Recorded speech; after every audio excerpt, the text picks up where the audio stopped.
क्या बना रही हो? मम्मी मम्मी बना रही हूँ आज मशरूम। क्या बना रही हूँ? मशरूम। मशरूम বন্ধুরা আজকে বানাবো আমি মাশরুম। তো দেখো 2 প্যাকেট মাশরুম নিয়ে এসেছে। তো আগে মাশরুমগুলোকে ধুয়ে একটু কেটে নিই।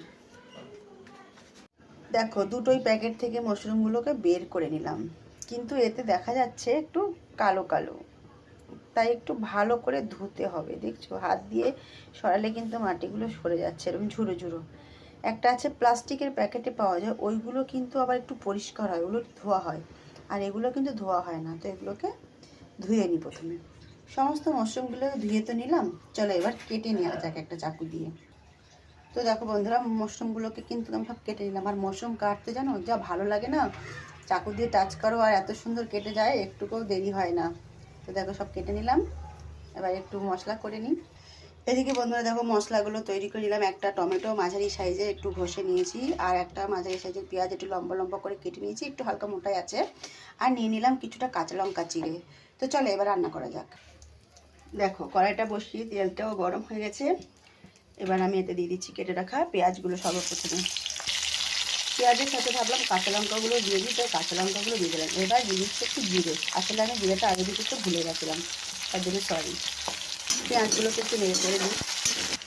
পেঁয়াজগুলো দেখো হালকা হালকা ভাজা হয়ে গেছে। এবার আমি এতে দিয়ে দিচ্ছি কিছুটা হিং। এবার একটু নেড়ে নেবো। হিংটা একটুখানি ভাজা হলে গন্ধটা কিন্তু বেশ দারুণ হয়। হিংটা ভাজা হয়ে গেছে। এরপর আমি এতেই দিয়ে দিচ্ছি পেস্ট করা টমেটোটা। পেঁয়াজটা কিন্তু বেশি ভাজিনি, আধা কাঁচা করে দিয়ে দিচ্ছি। এইভাবে মশরুম রান্না করে একদম ঝটপট রান্নাটাও হয়ে যায়, খেতেও কিন্তু দারুণ লাগে।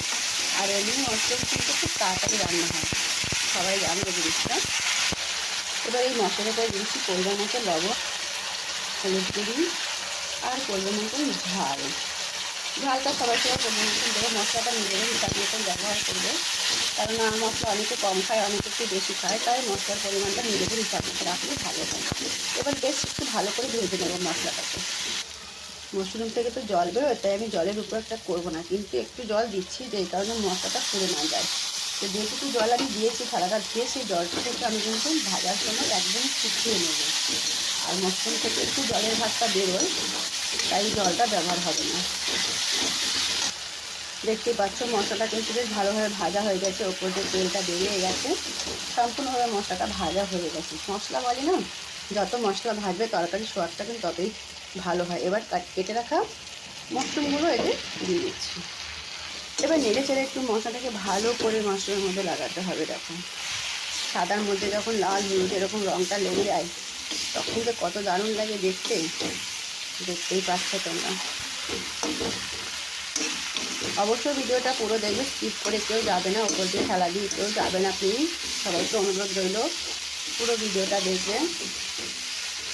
পুরো ভিডিওটা না দেখলে আমার কোনো ক্ষতি হবে না, যারা ঠেলে যাবে তাদেরই ক্ষতি হবে।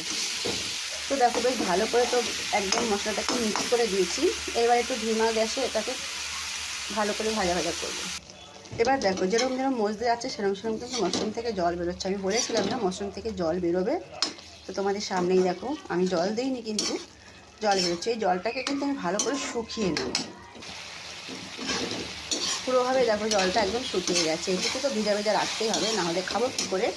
তো এবার এই তরকারি দেখো কত সুন্দর হয়েছে, কিন্তু এটাকে আরও সুন্দর করার জন্য আমি দিয়ে দিচ্ছি এতে বেশ কিছুটা সবুজ সবুজ ধনেপাতা। যে ধনেপাতাটা কিন্তু অনেক সুন্দর গন্ধ আছে, আর পাওয়া যাবে না এরপরে এই গন্ধ ধনেপাতাগুলো, কেননা শীত তো শেষই হয়ে গেছে। তো দেখো ধনেপাতাটা দিয়ে দিই মশরুমের তরকারিটা একটু নাড়াচাড়া করছি, একেবারে অপূর্ব লাগছে দেখতে কিন্তু। তাহলে ভেবে দেখো বন্ধুরা খেতে কত কি ভালো লাগবে। তো এবার আমি গ্যাসটা বন্ধ করে দিলাম। আমার মাশরুমের তরকারিটা রান্না কমপ্লিট হয়ে গেল। তোমাদের কেমন লাগলো অবশ্যই কমেন্টের মাধ্যমে জানাবে, আর যদি ভালো লেগে থাকে লাইক শেয়ার করে দেবে, ভুলবে না কিন্তু। সবাইকে অনেক অনেক ভালোবাসা রইলো। সবাই ভালো থেকো, সুস্থ থেকো, টাটা বাই বাই। আবার নতুন ভিডিওর সাথে দেখা হবে।